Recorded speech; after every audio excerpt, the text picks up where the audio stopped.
Alô, alô. Peraí, chega. Cadê eu? Aqui. Ah, tá aí. Tô aqui. Bom dia. Bom dia. Bom dia. Todo mundo bem? Feliz? Tudo? Sim. Ó, que alegria, meu Deus. Gente, que é este cenário de hoje? É aqui na janela da minha casa.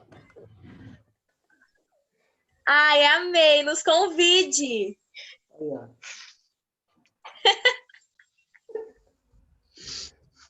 Fique à vontade. Long ride.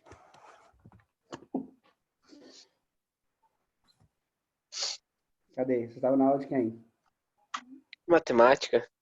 Ah, então tá bem, então. De boa. Quase acabou a tirar os capítulos já. Já? E a quarentena? Como é que tá? Cheio.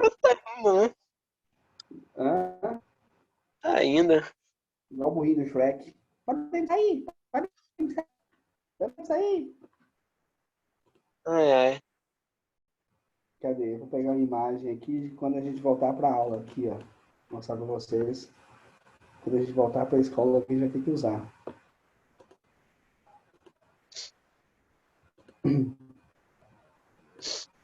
Como assim, gente? Eu quero ver todo mundo aqui.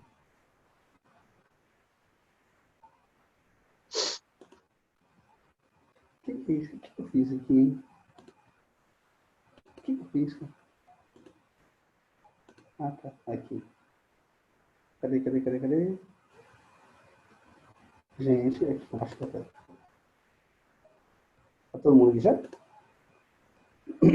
Ah, tá um pessoal aí já, acho que já. Tá vendo que vocês vão ter que usar para assistir a aula agora? Pegar um chato assim, né? Ficar longe do outro. Vai ser mais ou menos assim, já tá mesmo. Oi? Gente, Vai ser amei mais ou essa menos ideia. Tá vendo? Ia ser bonitinho esse chatozinho no intervalo. É tipo rir pra não chorar, né? Tá parecendo, você não assistiu o Inspetor Bugiganga, que sai da cabeça do helicóptero e sai voando. Bugiganga purinho. Ai. Vai levar um pra cada um. Reinventando pra sobreviver. O nosso vai ser mais bonito, vai ter o logo do Cristo Rei, vai ser mais massa, assim, não vai ser assim, feito no improviso. Você vê que esse Ah, o chinês brasileiro sempre dá Vai ser- aquele toque. Aí o Cristo Rei vai cobrar R$10 pra cada O chinês, negócio. ó, o chinês aqui já fez uma asinha de avião, esse aqui já fez já um Super Wings aqui, ó. Que papel de fundo é esse? Do Oi? Clécio? Agora que a Flor foi se tocar, bicho. Não dá. 2 anos depois. É porque eu vim aqui para casa, já que não vai voltar às aulas por agora, eu resolvi vim aqui para Califórnia. Entendi. Também queria. Coisa básica. Galera, na última aula nós paramos a correção do capítulo 5, porque vocês não fizeram o capítulo 6, não foi isso? Não. Peraí, do capítulo 7, que vocês não tinham feito a atividade, lembra? Lembram? Isso aí. Fala, gente, pelo amor de Deus, não vem falando sozinho, não. Então, nós vamos corrigir as atividades do capítulo 7 e as atividades propostas que eu pedi vocês para fazer. Vocês fizeram? Claro que sim. Mas é claro. Para de riscar minha tela. Vamos lá. Eu vou falar aqui, qualquer coisa vocês mandam pelo chat as perguntinhas, ou grita, joga uma pedra daí, não sei. Faz alguma coisa. Deixa eu pegar o livro aqui para ficar mais situado aqui, para eu falar que página aqui tá. Tá o livro do terceiro ano.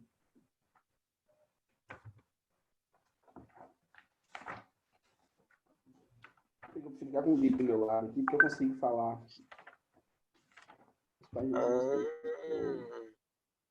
Interessante. Atividade de sala de aula, da página de 5 primeiro, de 1 a 5. Acho que vai dar tempo de falar tudo. Então, vai arriscando na tela, né? Questão 1. Explique por que se pode afirmar... tá falando das regiões brasileiras, processo de regionalização, Vocês viram o que eu mandei para vocês das fotos? Vocês viram o mapinha mental que eu fiz, um resumozinho do capítulo?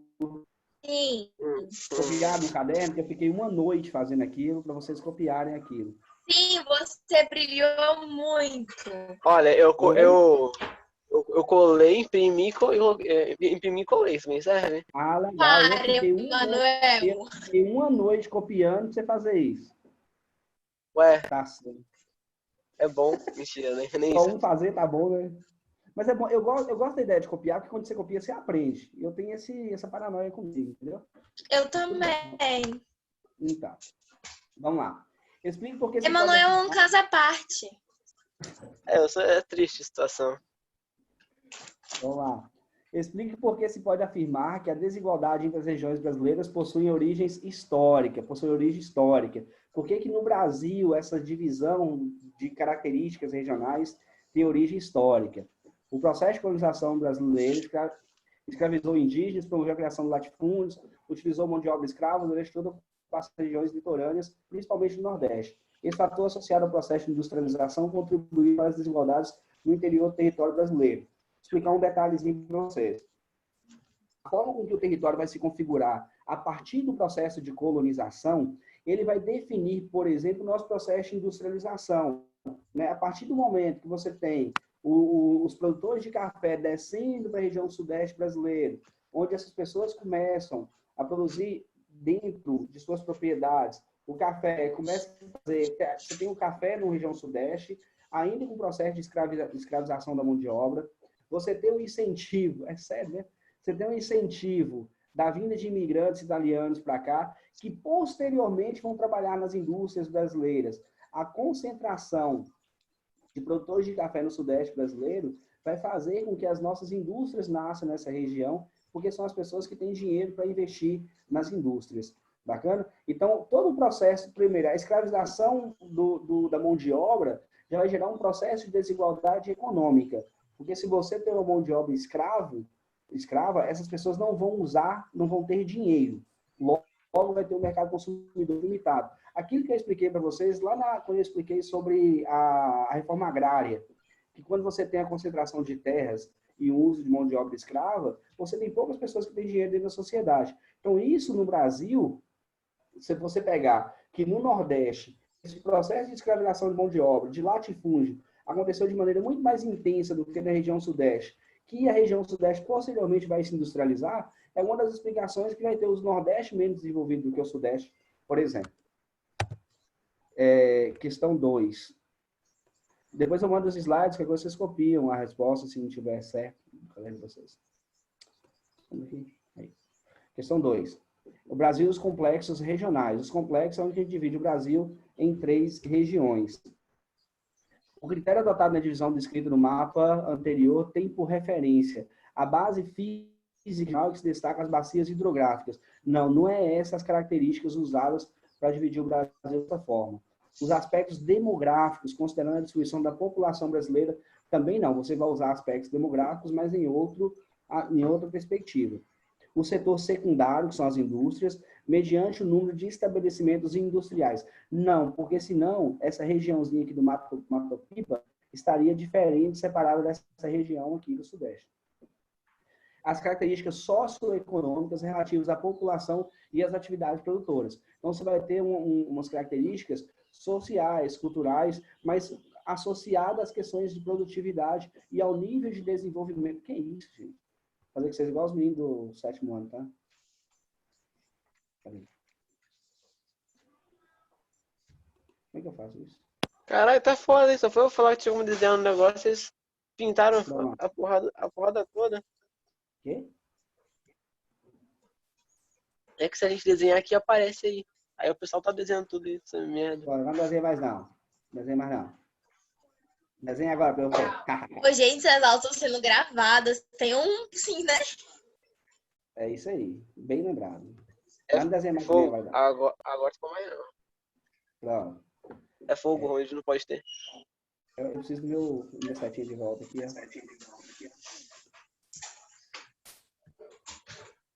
Cadê, gente? Peraí, perdão. Vou atrapalhando aqui. Preciso da minha seta de volta. Aí. Então, cadê? Ah, tá. A questão, a alternativa D, o modelo de regeneração proposto por Pedro Piches nos anos 60, regionaliza com base nos aspectos históricos e econômicos. Então, a alternativa certa é a alternativa D aqui. 3. Observe atentamente o mapa regional do Brasil e assinar a alternativa correta.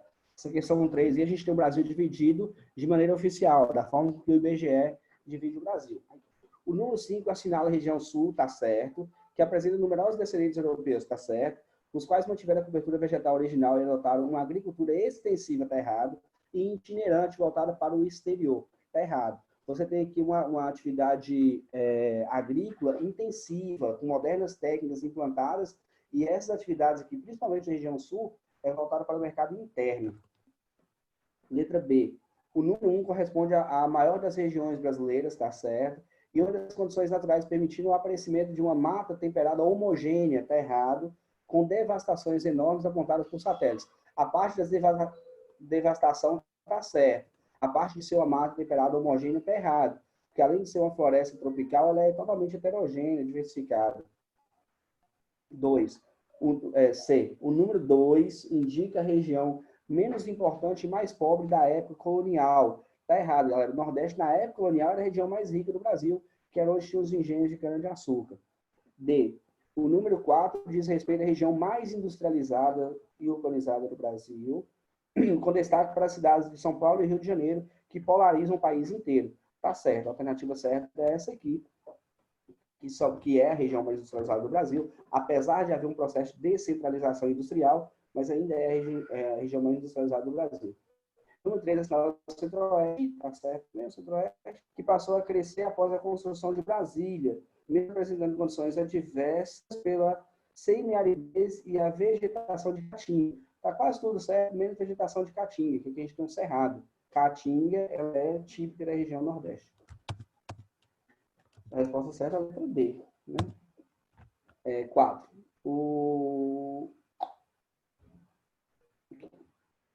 O Brasil está dividido em 3 regiões geográficas que refletem as diferentes formas de ocupação humana ao longo do tempo histórico: Norte, Centro-Sul e Amazônica. Analise a seguir os aspectos característicos dessas regiões.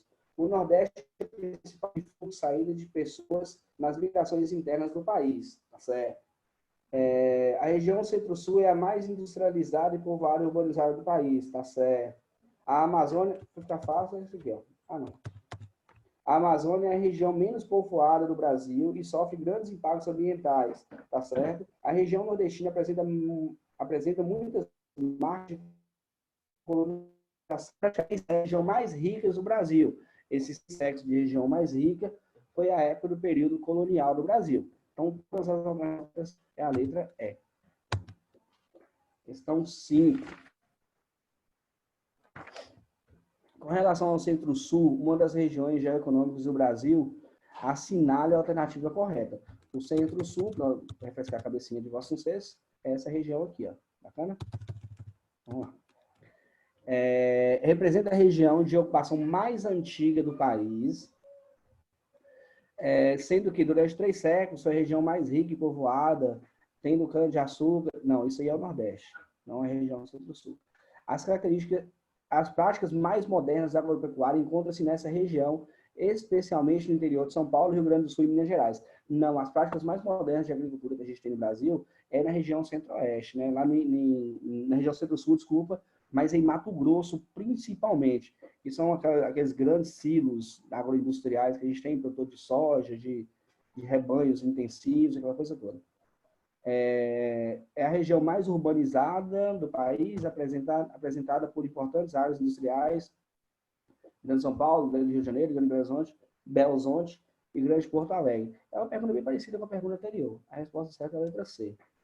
É a maior das 3 regiões geoeconômicas em extensão, seguida pelo Nordeste e pela Amazônia. Não, a região Amazônia é maior. Nela registram-se mais constantes lutas pela posse de terras envolvendo costeiros, indígenas, brasileiros, empresas e até o Estado. Isso aí é a Amazônia, né? A resposta certa é a letra C. Aí, nós vamos para as atividades propostas, que foram vocês fazerem. Vocês são meninos ótimos, excelentes. Vocês fizeram essas atividades propostas e nós vamos corrigi-las. Alguma dúvida até aí? Querem parar para respirar? Não, muito bom. Aqui a gente fala, responde, e assim vai. Alguém falou alguma coisa? Não, não. Então, vamos lá. Analise a imagem a seguir.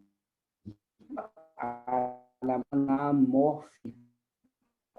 Você informa o objetivo de chamar a atenção para alguma característica. Então, a gente tem um mapinha aí que a gente tem um maior nos estados de São Paulo, depois Minas Gerais, depois Rio de Janeiro.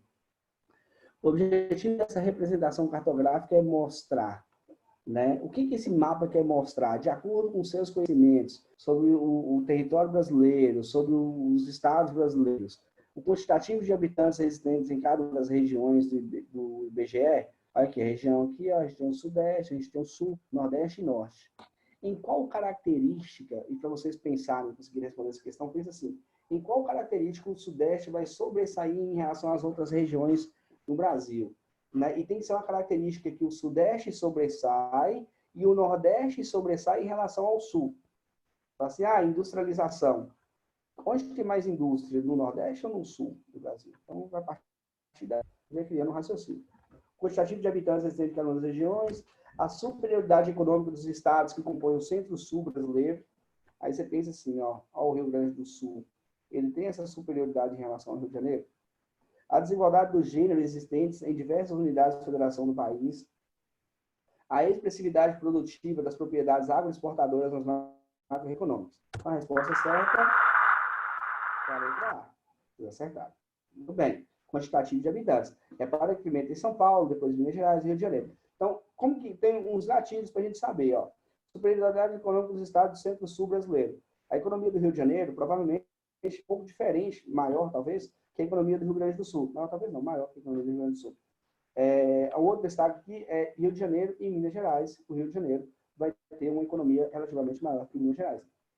O outro detalhe é observar que o Nordeste, como um todo, ele vai ter uma economia menor do que o Sul do Brasil. Então, não poderia ser essa superioridade econômica aqui, certo? Então, a resposta certa é a letra A. A desigualdade de gênero em estados com contexto histórico, no caso, o contexto histórico do Nordeste, vai ter uma desigualdade de gênero maior do que a região Sudeste, o que já notaria essa questão aqui.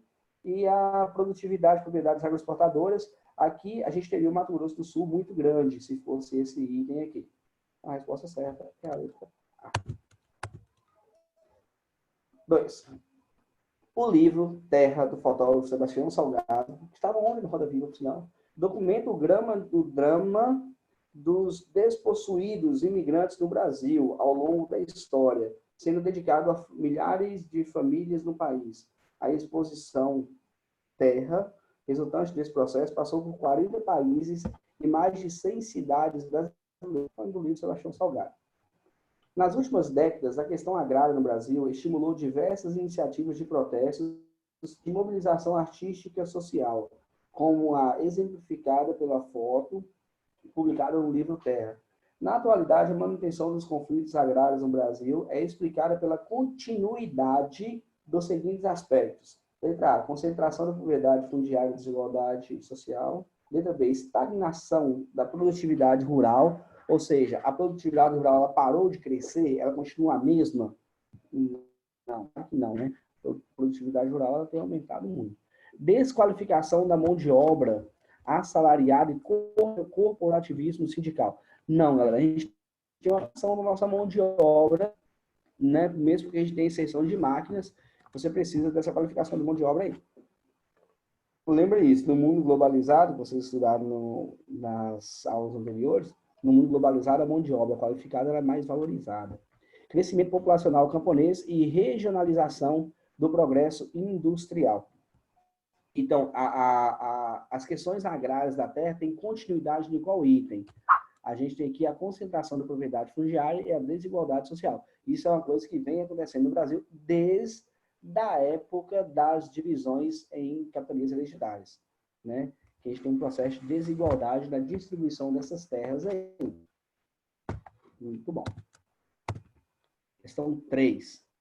Analisa o gráfico a seguir. Então, esse gráfico é um gráfico de expectativa de vida de todos os estados brasileiros. Então, a gente percebe que a gente tem estados com expectativa de vida muito grande, que chega aí a 78 anos, que é o estado de Santa Catarina, E o estado, aí o menor é o estado do Maranhão, que chega a 70 anos de idade, a nossa expectativa de vida.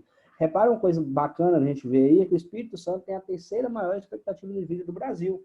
A gente chega aí a, em média, 77,5 anos, né? A nossa média de expectativa de esperança de vida ao nascer. E olha que o Espírito Santo tem muito problema ainda de criminalidade. Muitos jovens que morrem com relação à criminalidade. Então, significa que a gente é um estado com uma qualidade de vida razoavelmente boa. De acordo com os dados apresentados anteriormente, são feitas as seguintes afirmações. 1.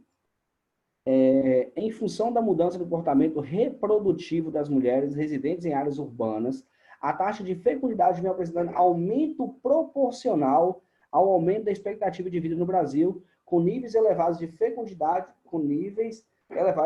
nos últimos 50 anos, registrando a principal razão para o aumento da longevidade demográfica do país. Então, a gente tem uma confusão de informação nessa questão aí. A gente tem uma mudança no comportamento das mulheres a partir nos últimos 30, 50 anos, que é acompanhar a mudança no perfil demográfico.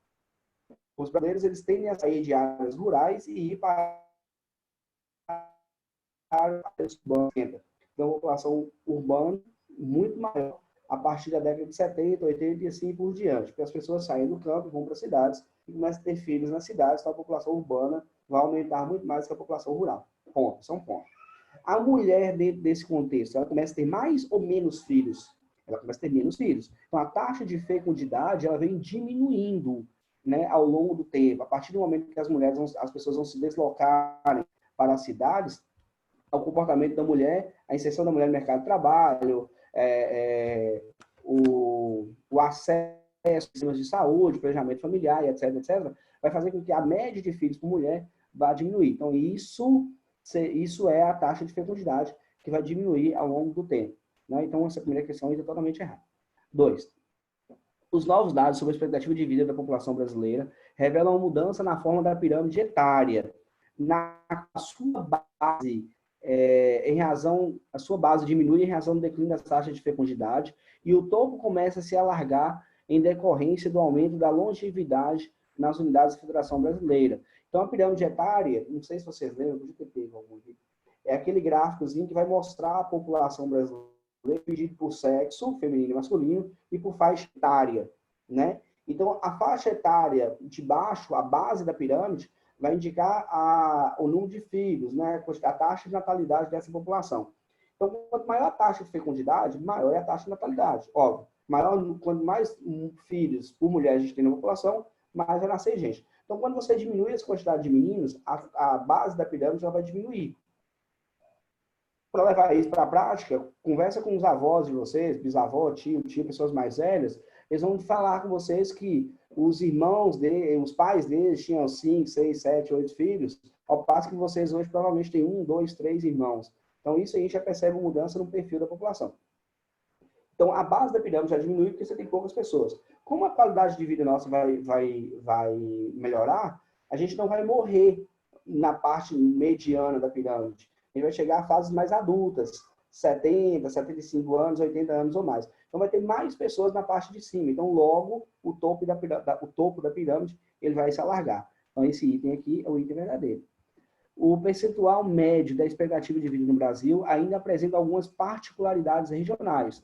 Alguns percentuais oscilam de acordo com cada estado. São os dados que referem às desigualdades existentes no país entre as áreas mais desenvolvidas, econômica e industrialmente, as menos desenvolvidas. Está correto apenas. Então, a letra 3 também, o item 3 também está certo. Então, a gente repara o seguinte, ó, os estados com maior nível de desenvolvimento urbano e industrial, que é aqui, ó, Santa Catarina, Espírito Santo, nós temos um desenvolvimento industrial relativamente bom, São Paulo, Rio Grande do Sul, Minas Gerais, Paraná, Rio de Janeiro. Os países mais desenvolvidos economicamente são os países que vão oferecer maiores expectativas de vida. Bacana? Então, o item certo é o item 2 e o item 3. Bacana? Isso aí. 4. Observe o mapa a seguir. Então, esse mapa aqui é o Brasil dividido em complexos regionais. A gente tem 3 regiões. Bacana? A respeito da regionalização brasileira, proposta do mapa, considera as afirmativas. Nessa proposta, a regionalização do espaço brasileiro, o território nacional foi dividido em grandes regiões econômicas, são elas Amazônia, Centro-Sul e Nordeste. Tá certo? Amazônia, Centro-Sul e Nordeste. Muito bom. Ô, Esse professor, Oi. Pode falar? mas tipo, não é aquela primeira parte, não é só a Amazônia, é uma região do norte, não? Oi? Fala. Não sei se o meu volume tá baixo. Fala um pouquinho mais alto. Ih, travou. Peraí, fala de novo aí que eu não ouvi, não. Fala, criatura. Oi. Internet foi triste. Tá me ouvindo? Tô. Minha internet tá horrível. É que, tipo assim, naquela primeira região que a gente fala, naquela parte a gente fala que é a Amazônia, pega outro. Tá ouvindo? Tô ouvindo. Pega outros estados do norte. Então, tipo, Peraí. mesmo assim, deveria englobar que aquela região é Essa só a aqui? Amazônia? Qual? Essa aqui? É, não vai Tá, não. mas olha só. Não. Essa regionalização, ela é diferente da oficial pelo IBGE. Essa é feita baseada no nível de desenvolvimento dos países, do nível de desenvolvimento econômico e social dos estados. É uma regionalização para você estudar a região. A nossa oficial é essa aqui. Bacana? Isso aqui é porque quando vocês estudaram, a gente tem assim, ó, no próprio material de vocês, naquele resumo que eu fiz, você tem a regionalização oficial, que é o que o Estado usa para elaborar projetos e planos, tal, tal, tal. E a gente tem as idealizadas por 2 escritores. Essa aqui feita pelo Pedro Pichas, que vai dividir o Brasil dessa forma, e a outra feita pelo Milton Santos, que vai dividir o Brasil em 4 formas. Bacana? São regiões diferentes, são análises diferentes do espaço. A de Milton Santos vai dividir o Brasil em Amazônia, Nordeste, Centro-Oeste e região concentrada, na qual ele considera que a região Sudeste e a Sul faz parte do mesmo bloco de estados. Bacana? Essa aqui, ele vai considerar o nível de desenvolvimento de cada região. O interessante dessa divisão aqui, dessa análise espacial aqui, é o seguinte. Deixa eu chegar na questão de novo lá. É o seguinte. Vocês não estudaram sobre a Sudene, a Sudã, esse trem? Lembra que eu expliquei? Superintendência de Desenvolvimento do Nordeste, Superintendência de Desenvolvimento da Amazônia. Por exemplo, o Nordeste aqui, ó. O Nordeste brasileiro só vai até a Bahia. Ele não pega Minas Gerais aqui, ó. Ó, Minas Gerais aqui. Nessa divisão, essa região do norte de Minas e Vale de Jequitinhonha, ela é considerada Nordeste. Se vocês passarem de frente na fábrica de móveis aqui de Linhares, chamada Rimo, vocês vão ver que aqui em Linhares, que faz parte do Sudeste, você vai ter empreendimentos financiados pela área da Sudene. Por quê? Porque nós temos algumas características influenciadas pela região Nordeste brasileira. Então, as áreas de transição nessa divisão aqui, ela é menos rígida. E isso aqui é uma coisa que vocês precisam aprender. São 3 formas de dividir o Estado, o país, em regiões. Essa aqui é do Pedro Pichas, a do Milton Santos e a oficial. Bacana? Maria?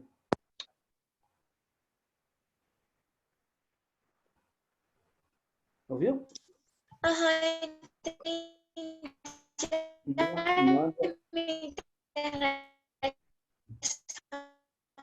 Manda no chat. Se você entendeu. Se não entendeu, você me manda. Depois eu te mando algum material pelo grupo do WhatsApp. Manda pelo chatzinho. Ok?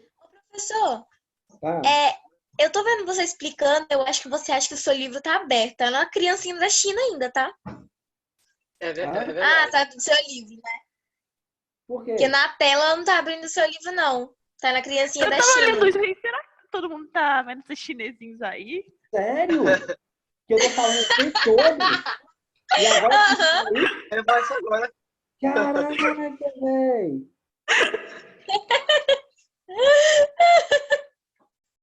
Gente, vocês não falam nada. Vendo o Clésio falando, olha aqui no mapa, que não sei o quê. Eu falei, gente, será que é só o Também meu ia que tá fazer um assim? ué. Caraca, vocês são terríveis. Não, Não, vem não isso aqui sabia. não. Agora foi. Gente, eu tô aqui, Tá vendo? tô mostrando. Vocês estão ouvindo o que então?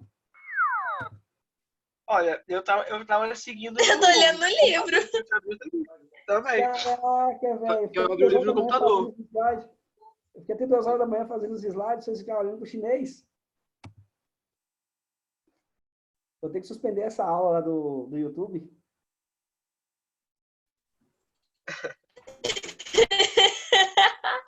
Caraca. Viu? Maria Clara Continue sempre como se não avisa, tivesse- gente. Continue Mas como se não tivesse acontecido Tudo nada. bem que falou 5 minutos para acabar a Não vai aula, né, suspender Maria? nada, não. Hã? Vai, continua. Ô, meu coordenador, me desculpa, cara, ninguém me avisou. Ei, quem é o falante? Eita, Danilo brotou, hein? É, sou eu. É Manel. Você, É que, porque você eu quem? uso o celular. Eu computador. É Manuel. Manuel. Quem? Ué, mas tem Emanuel 2 vezes na sala? É porque eu uso o computador para ver e o celular para ouvir e falar. Manel. Ah, entendi. Aí sim. Então tá bom. Ótimo. Eu não consigo falar. Tô... Fiquei triste Aqui, agora. Tudo bem. A minha aqui, ó. Fechou, fechou. Danilo, pô, vou lá, aula lá, cara. Não, Ninguém- tranquilo. Pode Ninguém me continuar. avisou. Eu tô aqui com meus slides trabalhando aqui e tal. Fiquei triste agora. Então vamos lá. Ô, Maria, depois você me manda se você entendeu o que eu quis dizer, entendeu? Então a gente tem os 3 modelos de regionalização.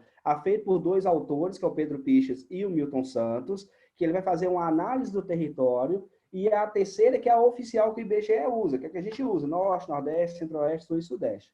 Tá tranquilo? Então você tem que aprender essas 3, porque ela vai tratar do país com características diferentes aí. Então a gente tem aí, observe o mapa a seguir. A respeito da regionalização brasileira, proposta no mapa, considerações afirmativas.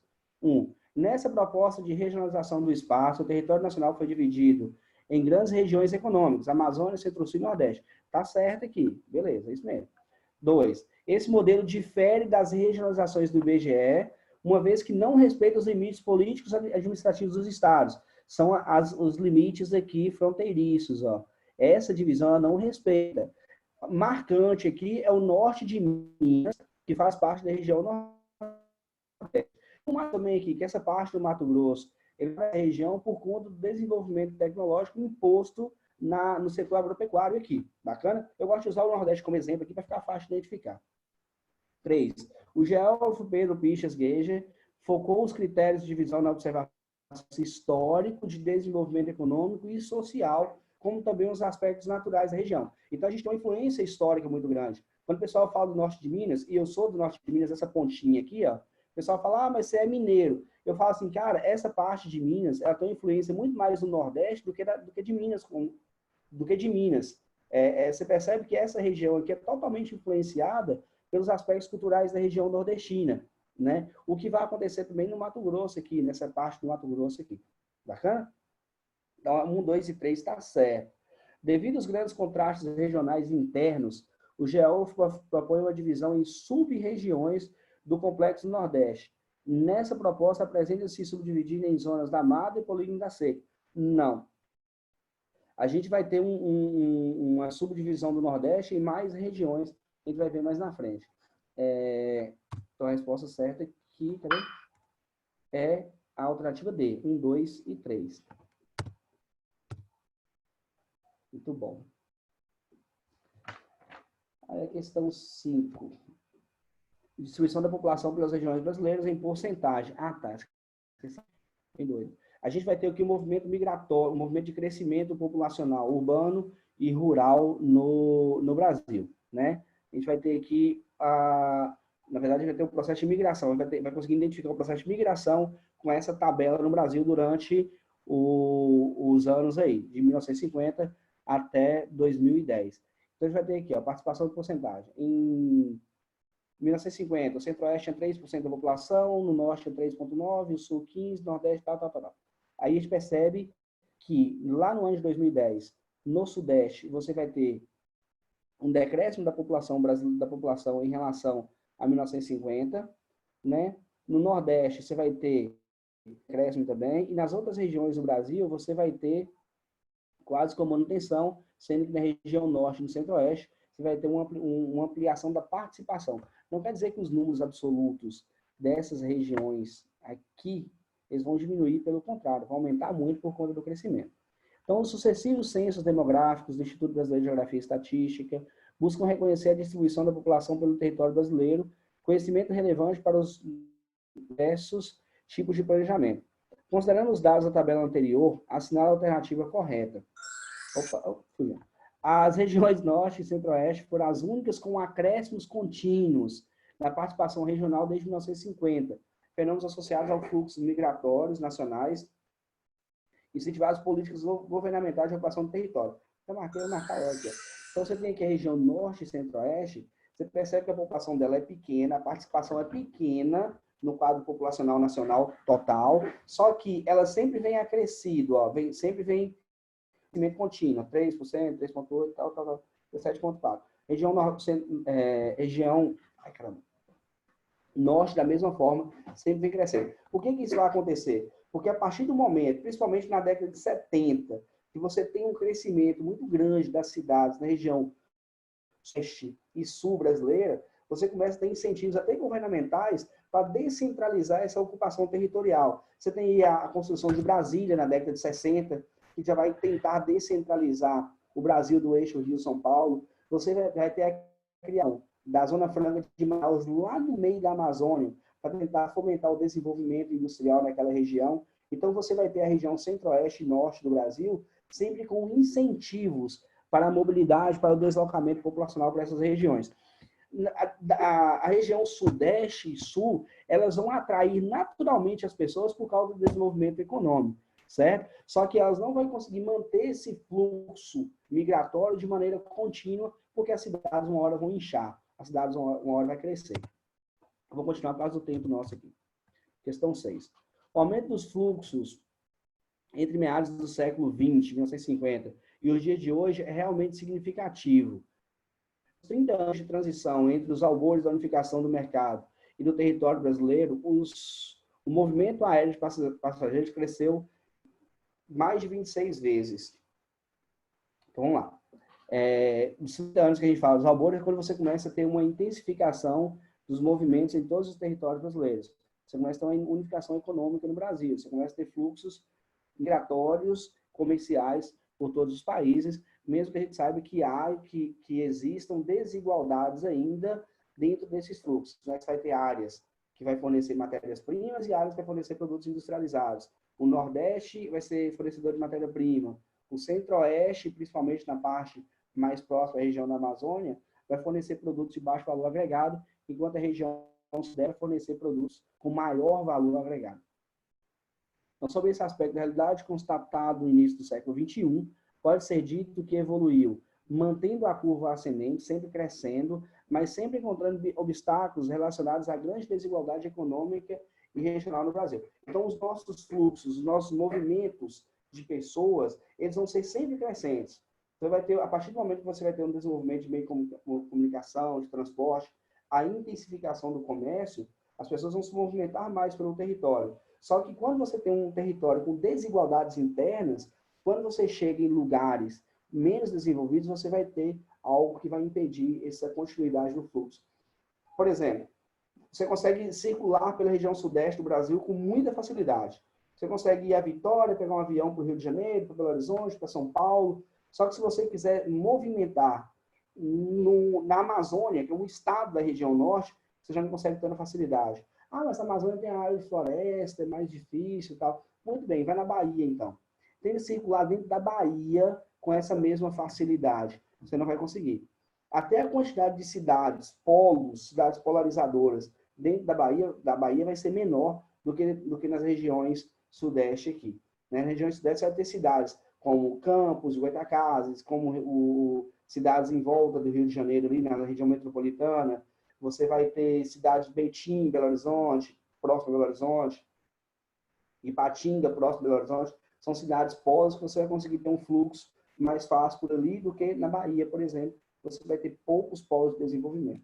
Então, quando a gente fala de regionalização, de perfis socioeconômicos, lembre das desigualdades que vão existir, das desigualdades econômicas e, consequentemente, sociais dentro desse território. Questão 7. 7, 8, 9, 10. Tá bom. São grandes.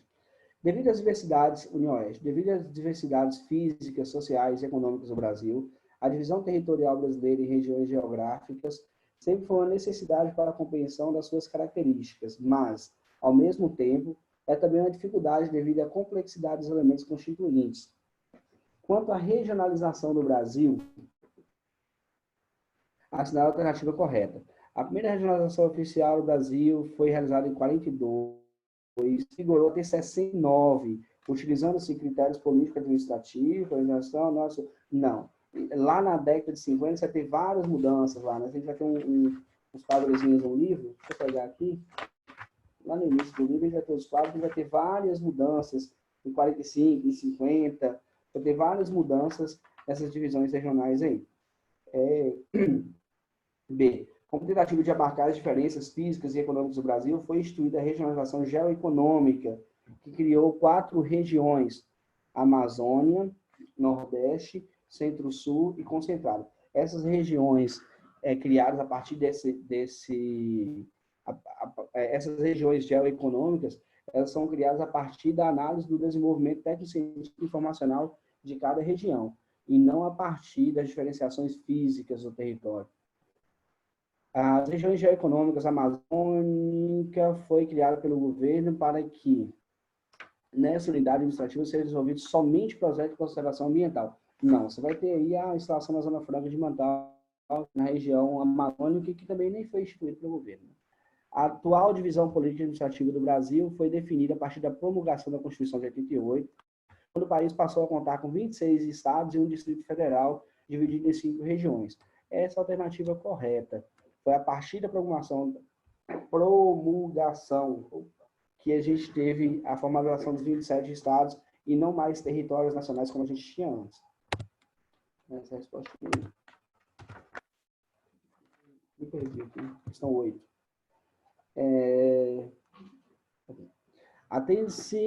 Atente ao trecho da música Sobradinho de Sá de Guarabira. O homem chega, desfaz a natureza, tira a gente com a represa. Diz que tudo vai mudar. O São Francisco, lá para cima da Bahia, diz que dia menos dia vai subir bem devagar. Ou seja, vai esvaziar, vai diminuir. E passo a passo vai cumprindo a profecia do Beato, que dizia que o sertão ia alagar. Os barramentos são obras importantes para a geração de energia, armazenamento de água e transposição hidráulica de bacias. Contudo, são obras de engenharia com impactos ambientais e sociais significativos. Entre os impactos dessa obra da Bacia São Francisco está a inundação da cidade antiga de Jaguaribara pelas águas do Açude de Castanhão, perda de parte das terras dos municípios de Casa Nova, Santa Fé, Pilão Arcano e Remanso, em virtude da construção da barragem Sobradinho, reprodução demasiada de várias espécies de peixe e consequente aumento destes nos reservatórios e na região estuária do São Francisco, diminuição da vazão do rio que afeta as terras indígenas de Paquissama. Olha só, galera, esta questão é uma questão de conhecimento muito amplo, assim, muito generalizado. Eu sempre falo para meus alunos que eles têm que assistir jornal para ter esse tipo de conhecimento, né? Então, assim, qual é a resposta certa? É a letra B. Como é que você vai saber para fazer? Como é que você vai fazer para saber a resposta certa? A dica que eu dou é você, de hora ou outra, assistir jornal, ter uma noção assim dos acontecimentos mais globais que acontecem. Porque essa barragem de Sobradinho foi muito discutida à época da construção dela, e ela é muito discutida quando vai falar sobre previsão de tempo, quando vai falar sobre secas, né? Ela é usada como um termômetro. Inclusive, estão até construindo uma usina de energia solar na lâmina d'água dessa barragem. Então, é uma barragem que, vez ou outra, é comentada nessas regiões. Eu fui buscar uma explicação por que essa questão está aí. Então, é uma questão de conhecimento meio que específico, meio que regional. Aí eu analisei aqui direitinho e percebi que na Universidade Estadual do Ceará. Então, é realmente uma questão meio regionalizante, meio de um contexto regional mais ou menos específico, Só que se você tivesse conhecimento sobre a barragem de Sobradinho, você ia conseguir chegar lá.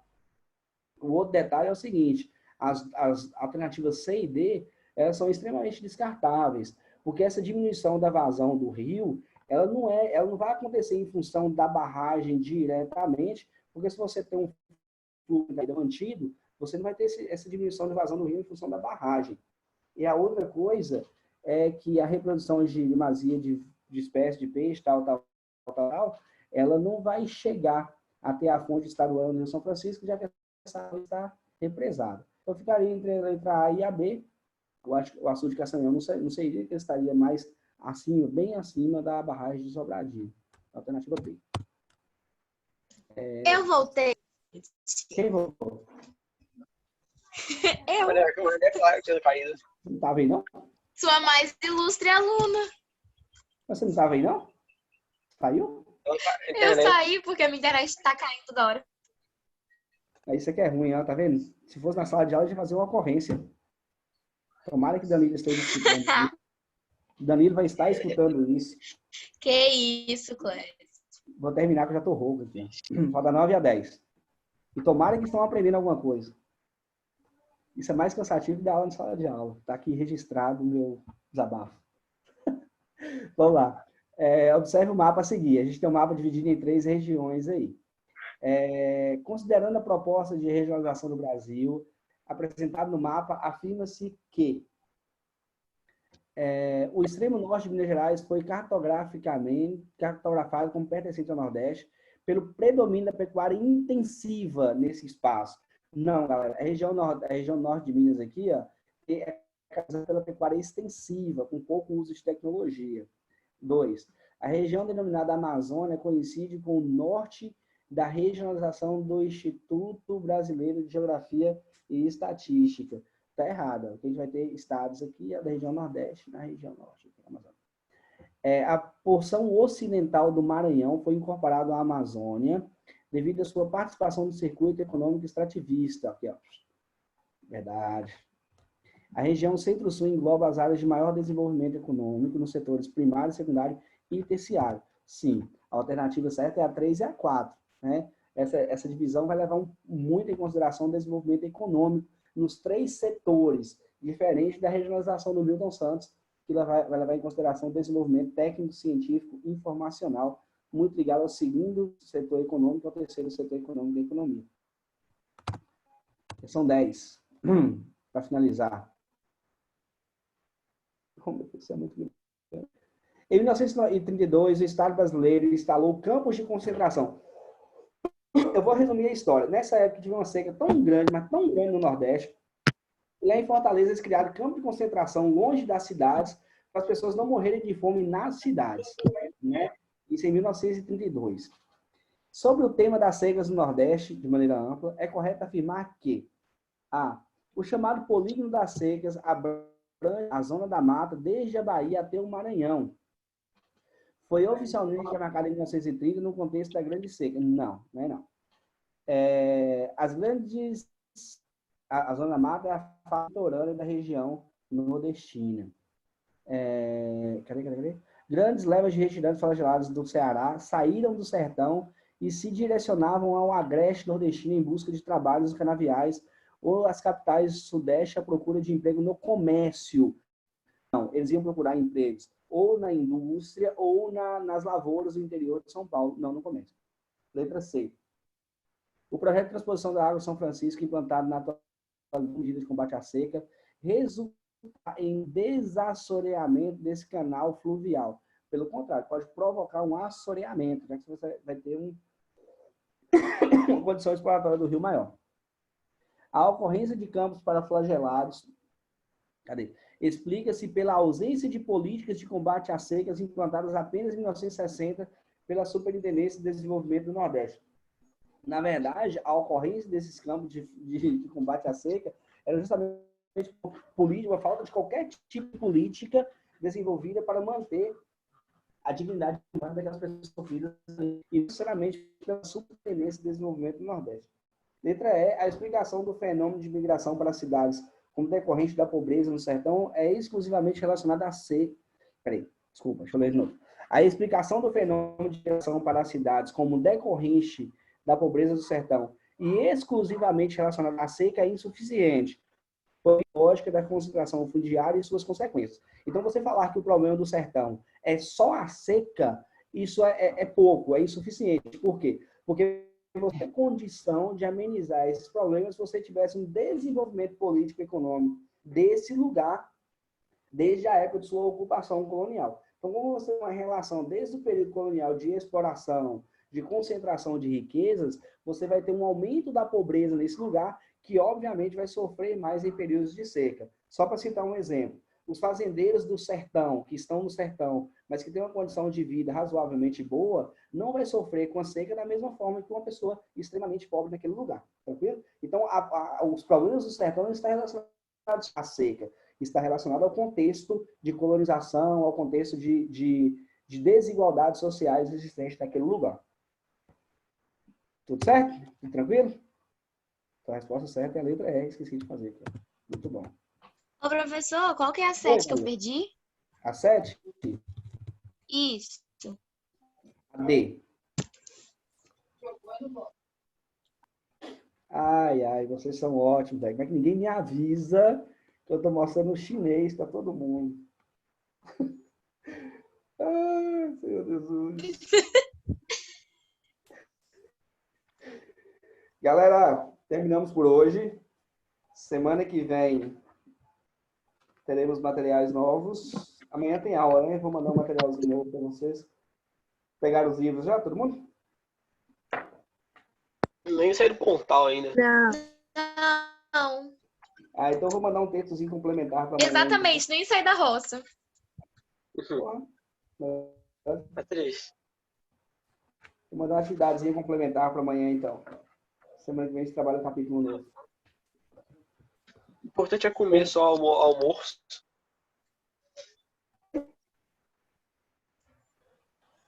Os problemas do Daniel não funcionam na nossa frente, né?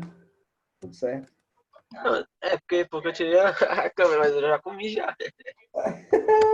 Meu Deus do céu. Meu Aqui, Deus. ó.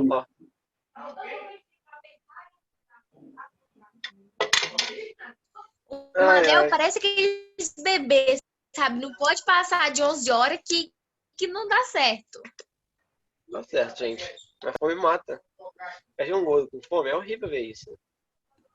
Como que você estuda até 12:30, amado? Eu tenho um lanche. Tem um lanche não, Maria Clara. Recreio. Mano, é muito organizado, cara. Ele faz o intervalo. Muito, cara! Ele faz o intervalo do recreio. Esse é exemplo, esse menino. Ai. Quem dera. Ai. Meu Deus. Tá morrendo de saudade de vocês. Também. Também, Cleide. Beijo. Vai fazer o... Tchau. Tchau.